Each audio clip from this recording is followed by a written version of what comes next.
Bismillahirrahmanirrahim.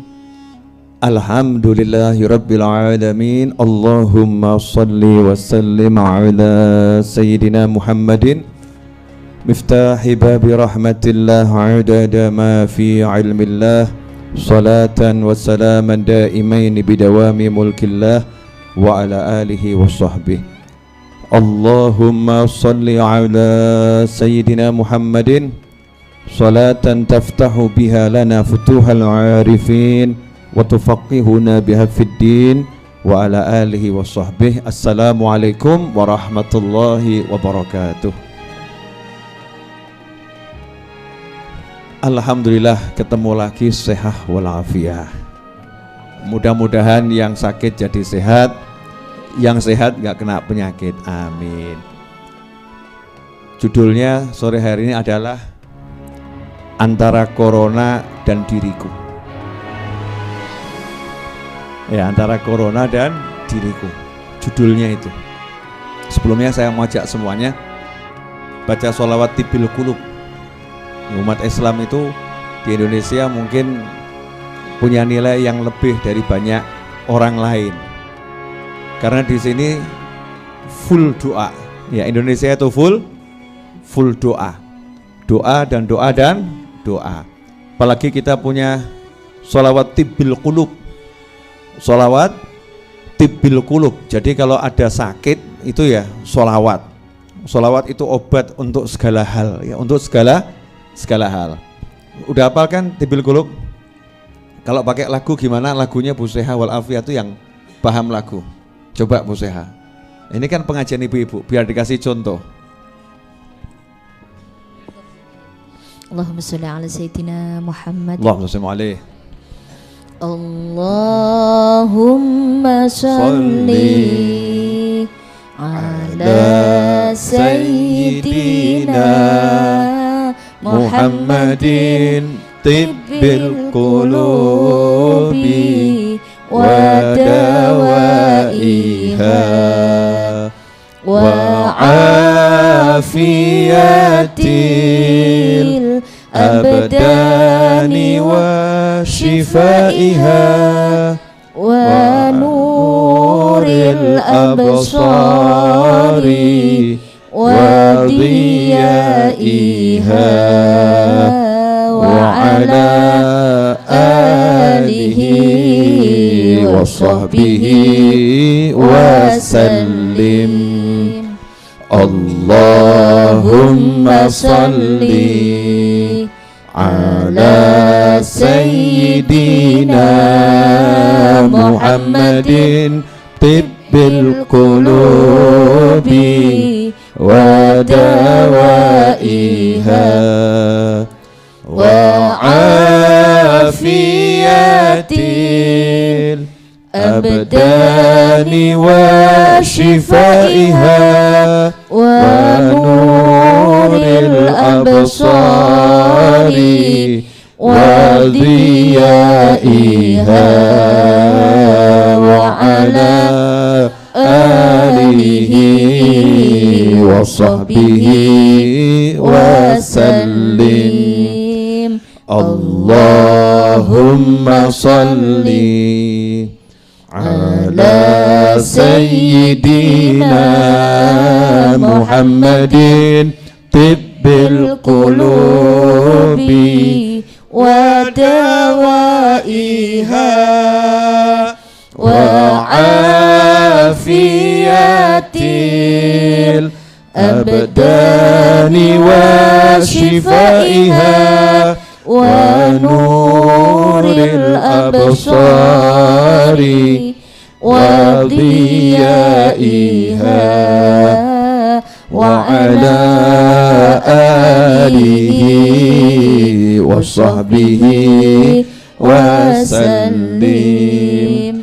Allahumma salli ala sayyidina Muhammadin tibbil qulubi wa dawaiha wa afiyatil الأبدان وشفائها ونور الأبصار وضيائها وعلى آله وصحبه وسلم. Lagi Allahumma salli ala sayyidina Muhammadin tibbil qulubi wa dawaiha wa afiyatil abdani wa shifaiha wa nuril absari wa diyaiha wa ala alihi wa sahbihi wa sallim. Amin. Corona dan kawan-kawannya minggat. Ya, penyakit juga lenyap. Gitu jadi muslim. Jadi muslim kok galau terus pergi ke supermarket borong. Ya, lihat masker seperti pacarnya ditubruk. Ya, jangan seperti itu. Jangan ikut-ikutan orang-orang yang di luar negeri ya. Jangan ikut-ikutan orang yang di luar negeri. Kita bangsa yang beragama dan kita umat yang beriman kepada Allah Subhanahu wa ta'ala. Jadi gak ada manusia itu mati gara-gara penyakit dalam syariat Islam, gak ada. Mati itu gara-gara nyawanya sudah harus dicabut sama malaikat Israil alaihissalam, umurnya sudah habis. Itu akidah ahlus sunnah wal jamaah. Jadi kalau urusan mati, urusan malaikat Israil alaihissalam. Jenengan seger buger nanti sore ini mati ya bisa ya, insya Allah jangan ya, insya Allah panjang umur sehat wal afiyah. Ada yang udah tergeletak di rumah sakit, kata dokter nggak ada harapan, dokternya mati duluan. Itu juga ada yang nggak ada harapan, nggak mati tiba-tiba jadi sembuh. Makanya jangan pikiran penyakit bawa kematian, gak usah dipikiri. Pakai ilmu saya saja, yang mumet silahkan mumet, ilmu saya moh mikir, tapi akehono oleh zikir. Ya memang kita harus melakukan tindakan pencegahan untuk segala macam hal termasuk penyakit. Alhamdulillah kalau jenengan muslim yang baik, muslim yang ikut sunnah Nabi Muhammad SAW, semua pencegahan untuk segala macam jenis penyakit itu sudah diajarkan oleh Nabi Muhammad SAW. Contohnya bangun tidur ya, itu nggak boleh asal-asal kemudian langsung minum, ya nggak boleh. Ya minumnya juga dilihat gelasnya tutupan atau tidak. Kalau nggak tutupan itu dikatakan oleh Nabi SAW, setiap tahun itu ada wabah penyakit. Setiap tahun ada wabah penyakit. Tidaklah melewati suatu bejana yang terbuka kecuali penyakitnya mampir. Makanya orang kalau mau naruh barang, mau tidur itu suruh nutupi, gelas ditutupi, cangkir ditutup, yang ada makanan minuman ya. Islam tuh ngajarinya luar biasa. Terus ya kalau mau masuk kamar mandi, kita ini nggak boleh bangun tidur masuk kamar mandi tangan langsung jegur ke bak, ya itu dilarang oleh Nabi Muhammad SAW. Kenapa? Karena salah seorang di antara kalian tidak tahu tadi malam tangannya tidurnya di mana. Wadah yang tangannya tidurnya di hidungnya, ya. Wadah yang tidurnya, masya Allah saya nggak boleh ngomong ya, paham kan ya? Bergerak kemana-mana nggak jelas itu ya. Terus pagi-pagi bangun tidur masuk kamar mandi, masuk bak, kalau masih pakai bak tuh ya, masuk bak. Belum bisa bayangkan satu RT satu RW itu kalau bak mandi berjamaah ketularan tangannya yang masuk kemana-mana. Naudzubillah min dzalik. Mau makan, mau nyicipi sesuatu, sunnah dari Nabi SAW suruh cuci tangan. Bahkan dikatakan dalam sebuah riwayat, meskipun lemah, orang kalau mau makan cuci tangan dijauhkan dari kefakiran. Jadi resep sugih itu. Kenapa? Oh sehat. Ya akhirnya sehat, ada barokah. Satu hari yang lain mungkin mandi cuman sekali, Atau dua kali. Umat Islam satu hari mandinya 5 kali. Wudhu itu sama dengan mandi. Karena orang kalau wudhu disuruh menyempurnakan sesempurna mungkin. Batasannya memang rukunnya kalau basuh siku sampai tangan sampai siku suruh lebihkan sedikit. Tapi kalau mau dimaksimalkan itu lebih bagus. Betul kan ya? Kemudian menyiram kaki itu rukunnya sampai mata kaki lebihkan dikit. Kalau mau sampai pupu ya, mau sampai paha itu lebih bagus ya. Kemudian telinga ya, bahkan ada riwayat juga leher. Semua anggota tubuh ini kena, kecuali cuman yang tertutup di sini, dada ya, dada ke bawah. Sehingga yang semua interaksi dengan manusia yang terbuka ini oleh Islam sehari minimal 5 kali harus dibersihkan. Makanya umat yang paling bersih, insya Allah umat yang mau ikut Nabi Muhammad Sallallahu Alaihi Wasallam. An-nadzafatu minal iman. Makanya kalau Indonesia ini umat Islamnya betul-betul semakin bagus, penyakit itu minggat dengan sendirinya. Mau masuk itu bingung penyakitnya. Kalau sing tak ambiri ya, yang mau diambiri tidak ada penyakit yang aneh-aneh. Makanya jangan bingung sama corona dan kawan-kawannya. Apapun itu namanya. Mati adalah takdir, menjaga kesehatan adalah kewajiban, melaksanakan syariat Islam mutlak harus kita lakukan dengan segala kemampuan yang kita bisa. Maka kita akan hidup di bangsa dengan damai, nikmat, rukun, ayem, tentrem, sehat wal afiyah. Amin Allahumma amin. Ikhwani rahimakumullah, pemirsa dimanapun Anda berada, maka saya ajak semuanya mulai sore hari ini dengungkan sholawat tibil qulub di musola, di langgar, di masjid, di majelis taklim, Bu Seha wal Afiyah dan teman-temannya ya. Sebelum mulai ngaji, setelah mulai ngaji, tibil qulub ini disemarakkan ya, disemarakkan biar anak-anak kita semua pada hafal. Apalagi ada lagunya yang enak tadi, Allahumma salli ala sayyidina Muhammadin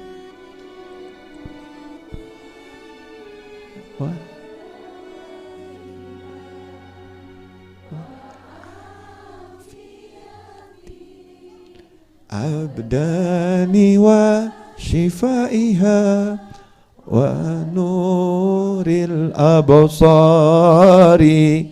wa dhiyaiha wa ala alihi wa sahbihi wa sallim. Allahumma salli ala sayyidina Muhammadin tibbil qulub, obatnya semua hati. Ini yang mau saya bahas. Orang kok geger penyakit macam-macam tapi nggak pernah geger penyakit hati. Ya, takut kena corona, padahal resiko corona maksimal mati. Betul ya? Ya insya Allah sehat semua, betul kan? Resikonya kena corona dan penyakit-penyakit lain itu maksimal mati. Dan corona berdasarkan yang saya pelajari, saya nanya sama dokter, nanya sama teman, dari semua yang kena penyakit itu yang mati berapa persen toh? Yang mati berapa persen? Apakah seganas itu penyakitnya? Ternyata ya alhamdulillah yang sehat, artinya kena penyakit masih hidup dan insya Allah bisa sembuh itu jauh lebih banyak. Betul. Makanya nggak usah mikir mati ya. Penyakit apapun itu ujung-ujungnya maksimal adalah mati. Setelah mati kalau orangnya hatinya baik, penyakitnya menjadi penghapus dosa. Penyakitnya menjadi nambah pangkat di sisi Allah Subhanahu wa ta'ala. Tapi kalau orang kena penyakit yang saya sebutkan ini, walaupun sehat badannya, walaupun kaya dirinya, begitu is dead, Masya Allah, sakitnya nggak rampung-rampung. Contoh, ini biasanya ibu-ibu suka kena penyakit ini. Maaf ya Bu, penyakit nggak bisa ngucap terima kasih sama suami. Ya pasti yang kena penyakit ibu-ibu tuh ya. Judulnya penyakit tidak bisa ngucap terima kasih sama suami. Berarti yang sakit ibu-ibu. Bu, pernah enggak mengidap penyakit ini? Oh ngaku kan, ngaku tuh. Artinya suaminya ngasih A, ngasih B, ngasih sampai Z.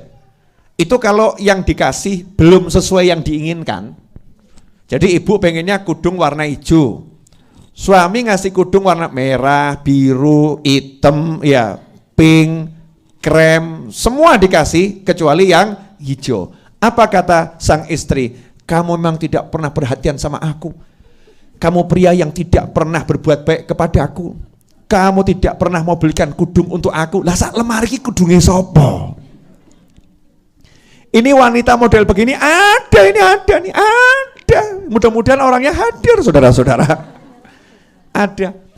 Resikonya penyakit ini apa? Takfurnal ashir. Kamu tidak bisa mengucapkan terima kasih kepada suami yang berbuat baik kepadamu. Resikonya sabda Nabi Muhammad SAW, kebanyakan penghuni neraka itu wanita adalah karena punya penyakit tidak bisa terima kasih pada suami. Ngeri, itu contohnya ya. Tidak bisa terima kasih pada suami. Kemudian penyakit apa lagi? Iri. Penyakit iri ini kita mungkin pernah kena atau lagi ngidap.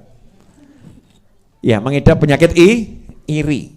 Begitu kena penyakit iri, Masya Allah, hidupnya dunia nggak mungkin bisa bahagia, apalagi akhirat. Karena orang iri itu nggak pernah bisa melihat yang dia punya, selalu lihat punyanya orang lain terus. Contoh, punya suami ganteng, kok lihat Habib Novel lebih ganteng.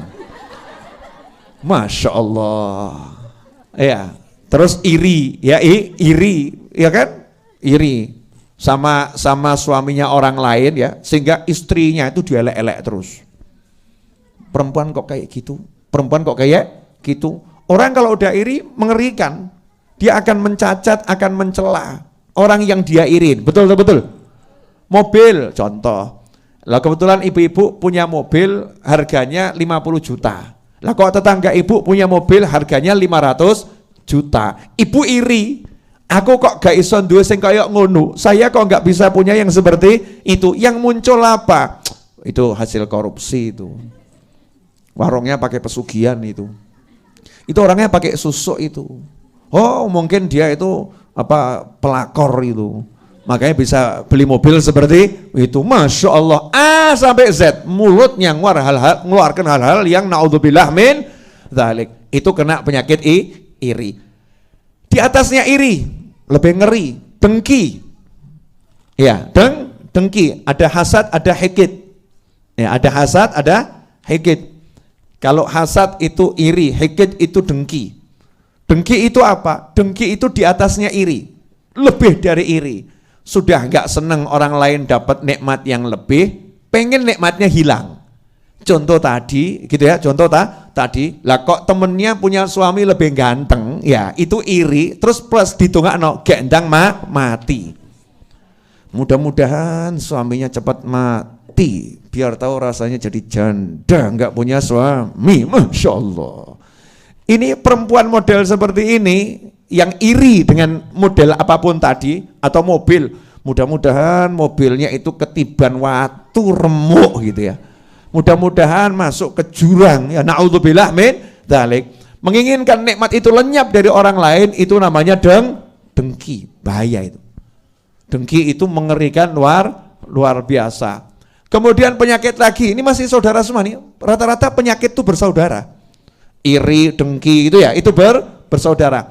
Ada penyakit yang namanya ujub, bangga diri, belum sampai taraf sombong. Jadi ujub, aku.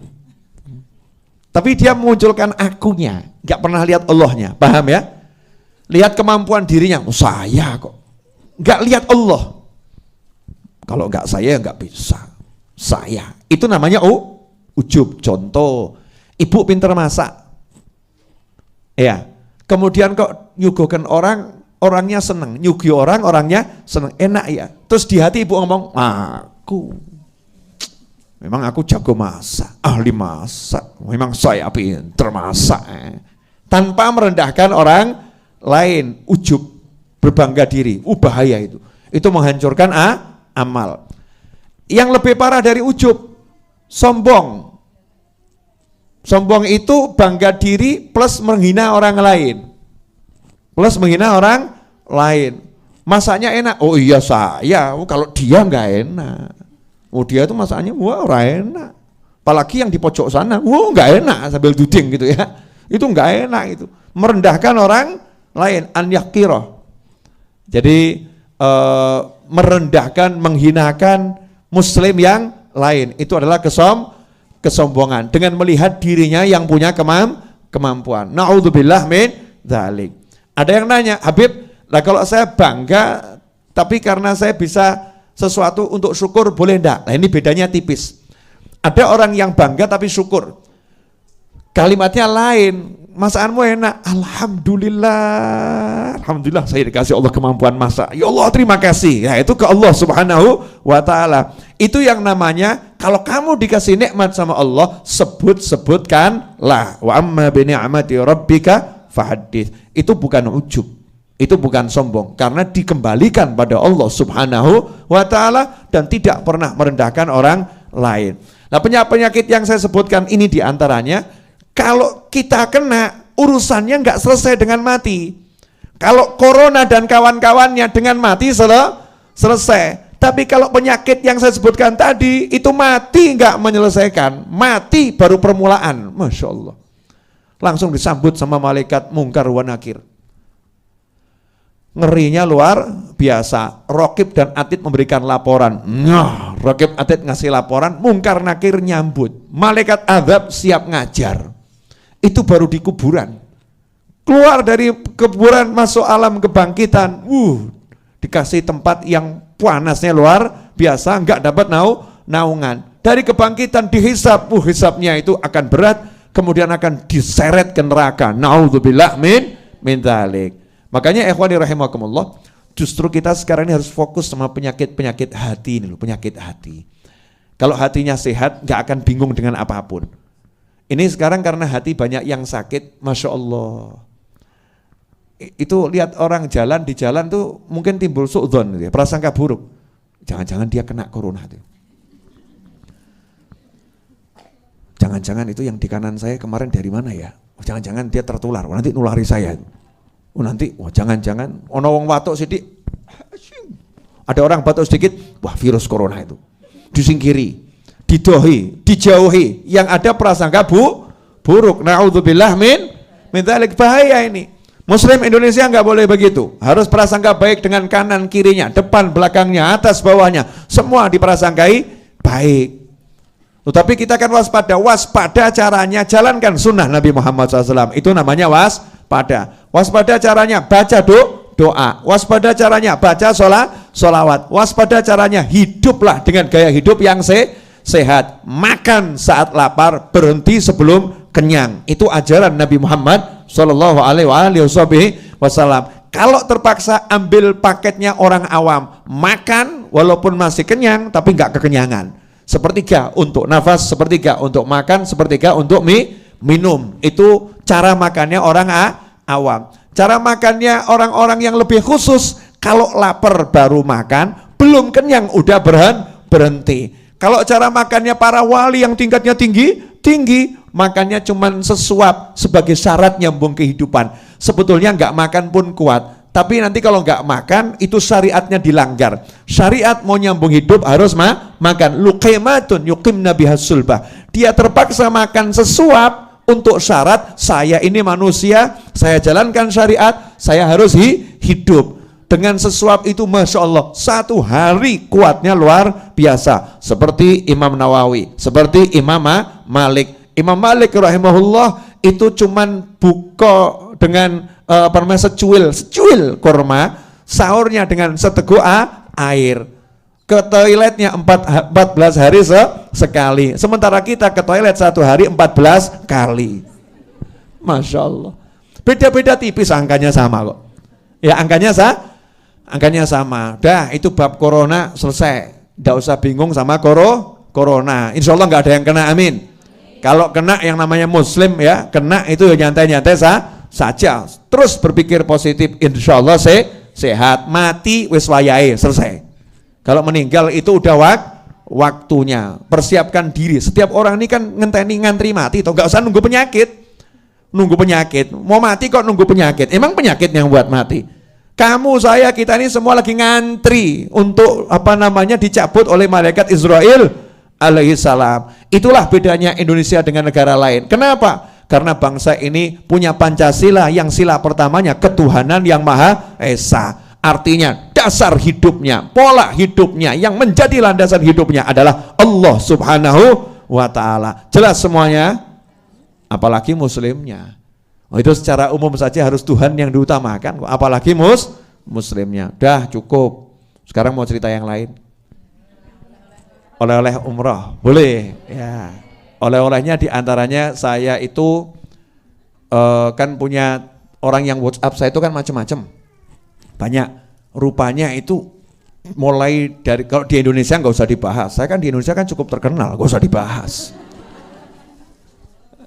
Ya ini alhamdulillah, itu bukan sombong, bukan ujub, naudzubillah min dzalik. Namanya tahadutsan bene nikmah, syukur ya, mensyukuri nikmat.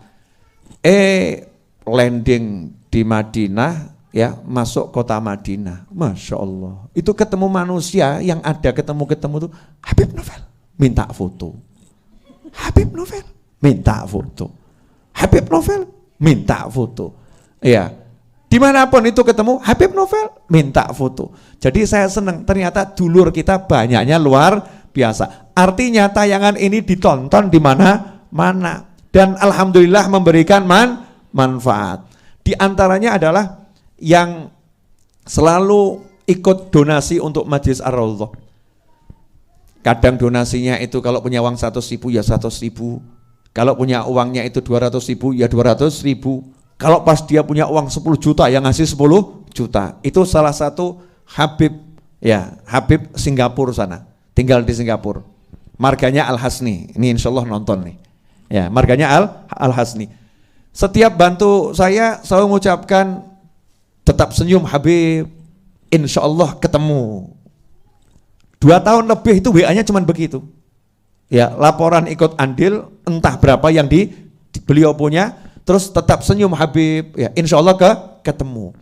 Nah subhanallah, waktu saya di Mekah, karena beliau ngitu YouTube saya, Habib lagi di Mekah, kebetulan WA-nya nggak saya buka, karena ada banyak WA yang masuk.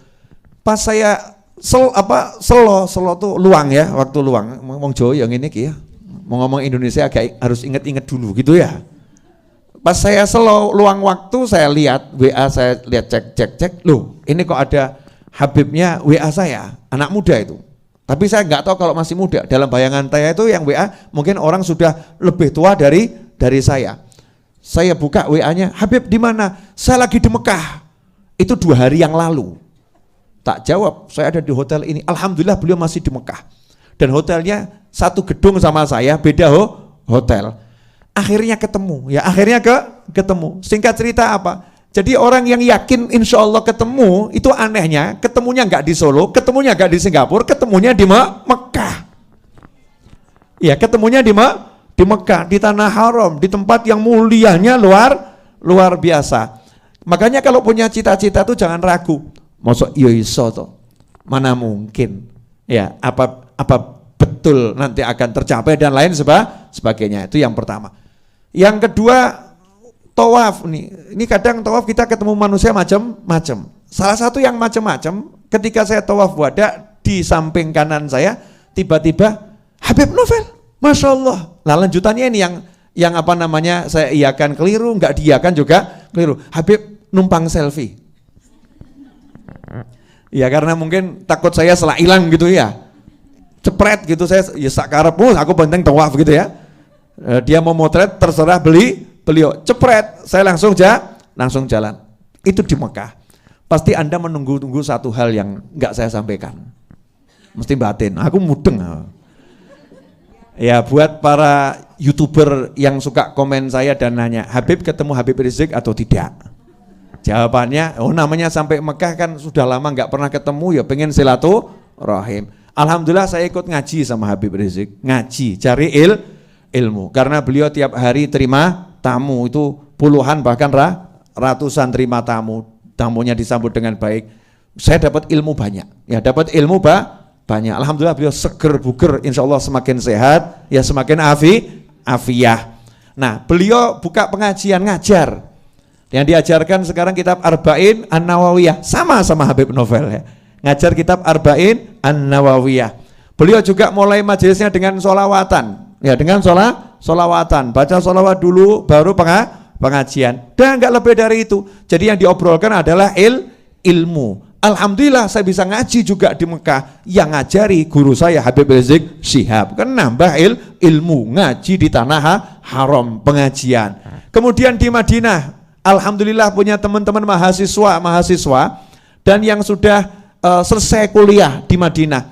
Saya hubungi bisa. Terus pada datang bawa mobil. Rupanya punya persatuan mahasiswa sholawat gitu ya.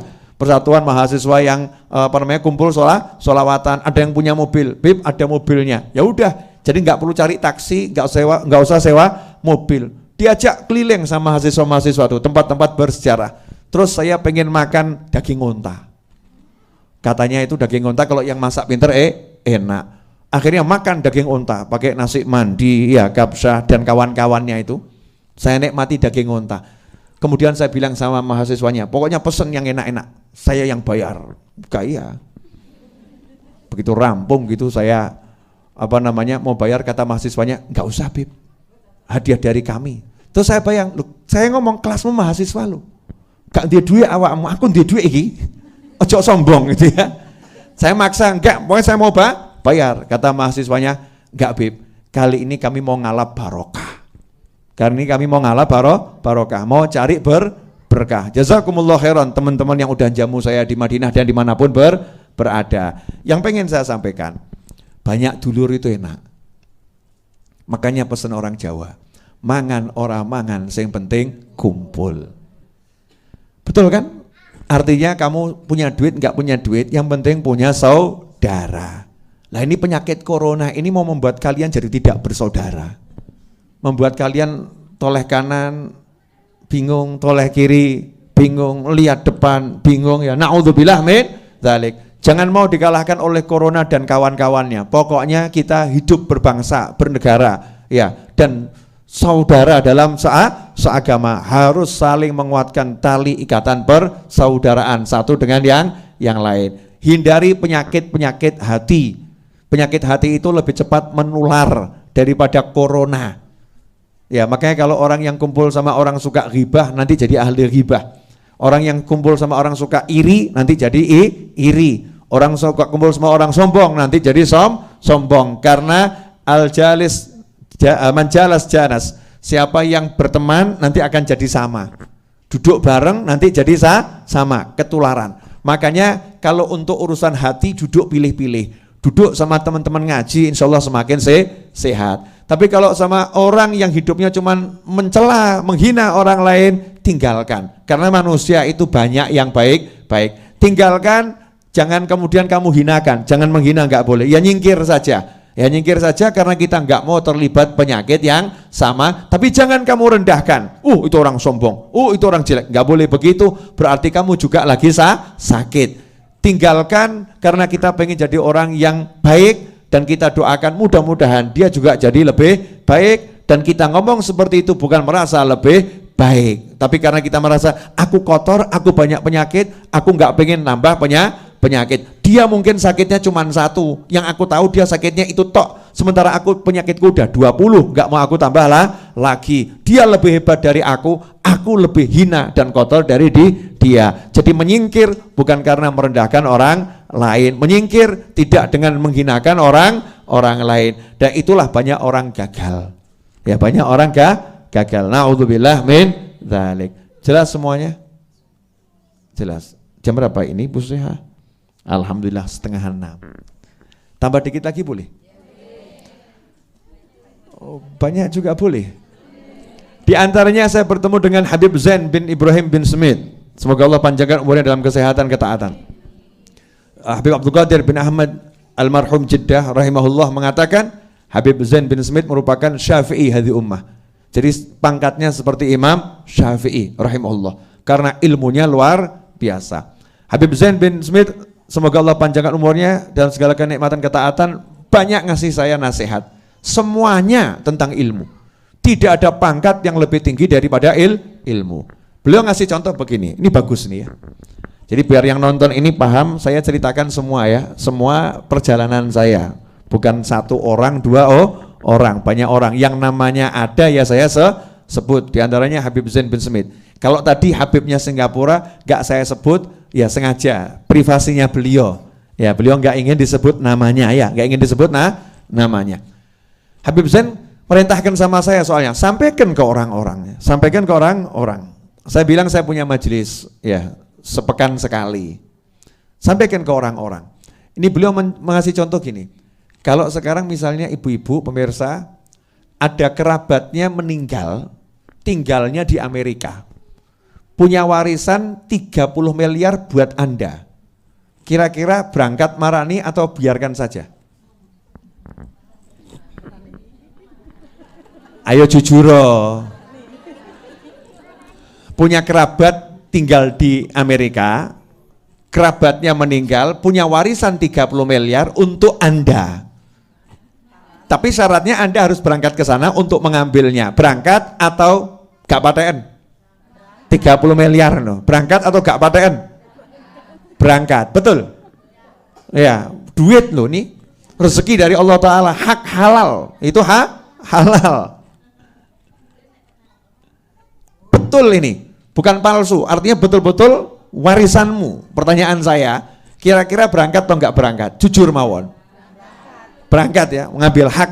Enggak ada yang mencela, bahkan orang mengatakan selamat jalan, ya jangan lupa ya oleh-olehnya, nanti saya didumi, betul begitu kan ya? Sementara Nabi Muhammad SAW bersabda, al-ulama warathatul anbiya. Para ulama itu yang mewarisi Nabi. Nabi punya apa, itu dikasihkan ke ulama. Nabi punya apa, dikasihkan ke ulama. Jadi kalau kamu tahu ada ulama, mbok parani apa mbok tinggal? Enggak, ya. Maksudnya itu semangatnya marani podo bek duit apa gak gitu loh ya. Al ulama warathatul anbiya. Makanya nih warisannya Nabi ini mahal, warisannya ilmu dan ulama. Karena ilmunya enggak ditulisan. Makanya Nabi enggak mengatakan warisannya itu berupa tulisan, enggak. Warisannya berupa kalimat-kalimat, enggak. Tapi warisannya adalah ilmu yang dititipkan di dada para ulama. Kita disuruh cari para ulama. Kemudian Habib Zain bin Smith juga mengatakan akhir zaman ini banyak soalnya itu duduk lumayan, setiap kata yang keluar itu ilmu semua. Ya, setiap kata yang keluar itu ilmu. Makanya yang bisa saya sampaikan, yang saya rekam banyak di kepala dan di hati. Tapi kan nggak semuanya bisa disampaikan. Di antaranya beliau mengutip ucapannya Habib tempo dulu, ya zaman dahulu kala. Di akhir zaman ini tidak ada yang lebih manfaat dari 3 hal ini. Jadi ada 3 amalan yang paling bermanfaat untuk umat di akhir zaman. Yang pertama adalah istighfar, sholawat, sodakoh. Ini bukan urutan 1, 2, 3 ya, semua sejajar ya. Istighfar, sholawat, sodakoh. Itu amal yang paling mujarab di akhir zaman. Apa itu? Istighfar, sholawat, sodakoh. Gampang atau susah? Gampang. Itu menurut ibu-ibu, ceken awakmu. Satu hari ini kamu istighfarnya berapa kali? Ngerasaninya lebih banyak atau istighfarnya yang lebih banyak? Sholawatnya berapa kali? Sedekahnya itu berapa kali? Ya, berapa banyak?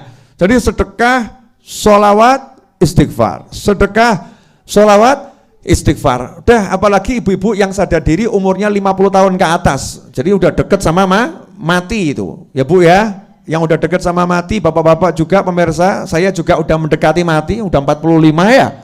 Itu harus lebih banyak sedekah, sholawat, istighfar. Gampang, gak angel. Coba kita disuruh tahajud, berat. Poso, sebulan 3 kali, berat. Senin Kemis, lebih berat. Daud, tak sanggup. Ya, ini kalau udah itu semua nggak bisa, diajak sholawat, istighfar, sodako juga berat. Ya naudzubillah min dzalik. Makanya ini amalkan. Apalagi sekarang lagi ada banyak penyakit, ya sholawatnya tadi tibil qulub dikuatkan. Dan ini di bulan Rajab, bulan istighfar. Perbanyak istighfar. Bagaimana ucapan istighfarnya? Terserah. Yang penting dibaca ya. Yang penting dibaca, diistiqomahkan. Dibuat misalnya angka minimal 1 hari 100 kali. Minimal gitu ya. 1 hari 100 kali. Lebihnya adalah bonus ya, seperti itu. Nah, ikhwani rahimakumullah, itu di antara hikmah dari sekian banyak hikmah yang saya peroleh dari Habib Zain bin Ibrahim bin Smith di kota Madinah. Kemudian ya ketemu banyak hal sih, ya baik itu manusia atau yang lain. Saya waktu tawaf juga ketemu orang yang duduk di kursi roda, orangnya kecil, ya bentuknya tidak sebesar kita, ya. Kemudian dia juga kakinya mungkin sudah nggak bisa bergerak, pakai kursi rodanya kecil, orangnya juga kecil, jadi pakai remote itu ya, nggak ada yang nyurung, sendirian sama ngaji nyantai, ngaji tawaf gitu. Nah, yang dikasih Allah Ta'ala ujian seperti itu aja nggak mumet kok ya, menikmati lah. Awakmu ki seger waras gede ngadeg melayu ya bengak-bengok kok bengak-bengok sambat gak ente-ente, Masya Allah. Na'udzubillah min dzalik. Apa? Ini kok lihat saya nggak enak semua, kenapa nih? Ya ini yang saya dapat ya begitu ya. Ternyata setelah disimpulkan dapat satu kesimpulan dari semua perjalanan. Oh iya, saya waktu berangkat itu berangkatnya kan hari Minggu ya. Minggu harusnya terbang. Ternyata berkat doa ibu-ibu pesawat saya nggak jadi terbang. Pesawat saya rusak. Jadi sudah, padahal itu pesawat yang salah satu maskapai terbaik di dunia. Udah mau terbang ini, tiba-tiba mandek. Mohon maaf, ini ada kerusakan sistem. Kita akan belok dulu, terus berhenti 2 jam memperbaiki, mohon maaf tidak bisa diperbaiki, kemudian parkir ya, coba turun dulu, tunggu, mohon maaf gak bisa diperbaiki, akhirnya dikirim ke hotel. Nah karena maskapainya maskapai besar, hotelnya juga bintang 5, nginep semalam di Jakarta di hotel bintang 5. Hebatnya itu ya, besok siangnya dijanjikan sama maskapainya mau terbang, ternyata dandaninya belum selesai. Selesainya baru maghrib, ba'dal isya baru berangkat. Subhanallah, lebih dari 1 kali 24 jam itu penerbangan ditunda.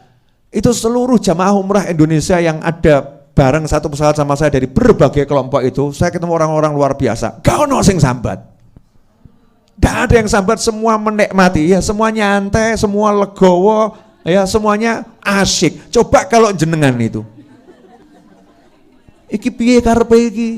Sido mangkat apa ora? Ra cethoy. Gitu kan? Semua menikmati. Waktunya sarapan, waktunya tidur, makan siang, makan siang. Bahkan ngomong alhamdulillah kita umrohnya ini sekali tapi pahalanya 2 kali. Kenapa? Yang pertama udah mau berangkat ya jadi. Nah, sekarang berangkat lagi, update status. Iya. Kalau kemarin bismillah, sekarang alhamdulillah. Terus bismillah lagi itu. Nah itu ikhwani rahimakumullah, legowo. Dikasih hadiah pesawatnya nggak terbang itu, hatinya mikirnya bagus semua. Ya mikirnya alhamdulillah kok belum mabur, Indonesia nih ya, belum mabur ya, kemudian diberhentikan. Coba kalau sudah terbang baru tahu rusak lah piye gitu ya. Itu Indonesia banget itu. Indonesia banget itu, muslim tenanan ya, muslim Indonesia. Selalu berpikir positif. Maka hidupmu kalau mikir enak-enak kan dadine penak. Kalau mikirnya jelek-jelek walaupun enak jadinya ndak enak. Jelas? Apa? Udah gitu ya.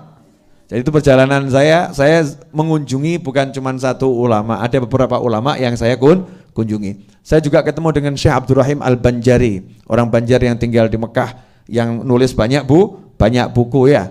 Juga dapat hadiah salah satu tulisannya ya. Saya ketemu sama ulama.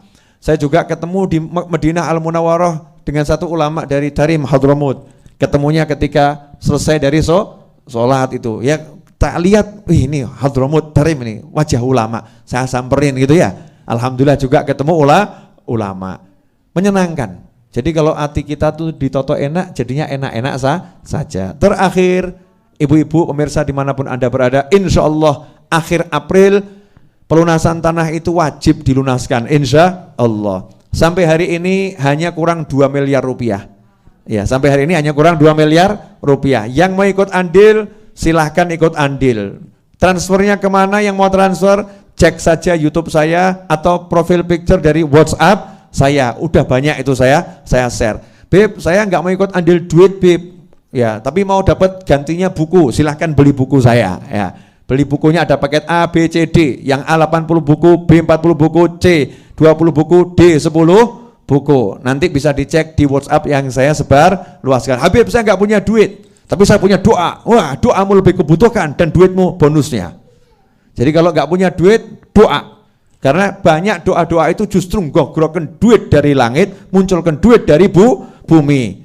Orang-orang yang tadinya nggak berani jadi berani, yang kikir jadi dermawan karena doanya orang banyak. Doakan. Beb, saya ini bisa doa dan bisa share. Pokoknya saya bantu share kemanapun, Beb. Sharen.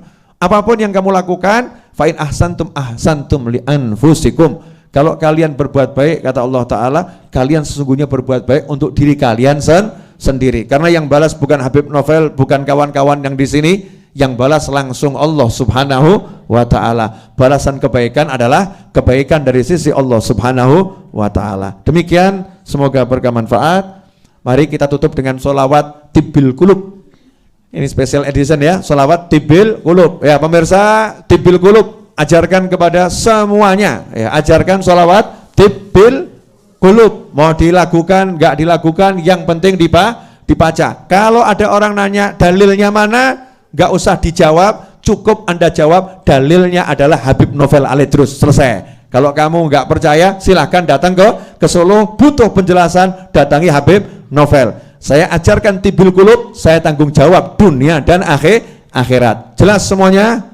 Ya, mari kita bertibil qulub. Ya, bertibil qulub. Mari yang suaranya enak, Bu Seha, Bu Fat, ya, suara saya kan nggak enak, nanti jadi ketahuan. Kalau ngikuti yang suaranya enak kan saya kelihatan, wah Habibnya suaranya enak ya.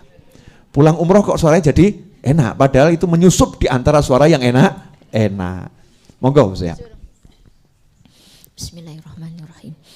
Allahumma sholli ala sayyidina Muhammadin tibbil qulubi wa dawaiha wa afiyatil abdani wa shifaiha wa nuril absari wa diyaiha wa ala alihi wa sahbihi wa sallim. Allahumma salli ala sayyidina Muhammadin tibbil qulubi wa dawaiha wa afiyatil abdani wa shifaiha wa nuril absari wa diyaiha wa ala alihi wa sahbihi wa sallim. Allahumma salli ala sayyidina Muhammadin tibbil qulubi wa dawaiha wa afiyatil abdani wa shifaiha wa nuril absari wa diyaiha wa ala alihi wa sahbihi wa وسلم. Amin.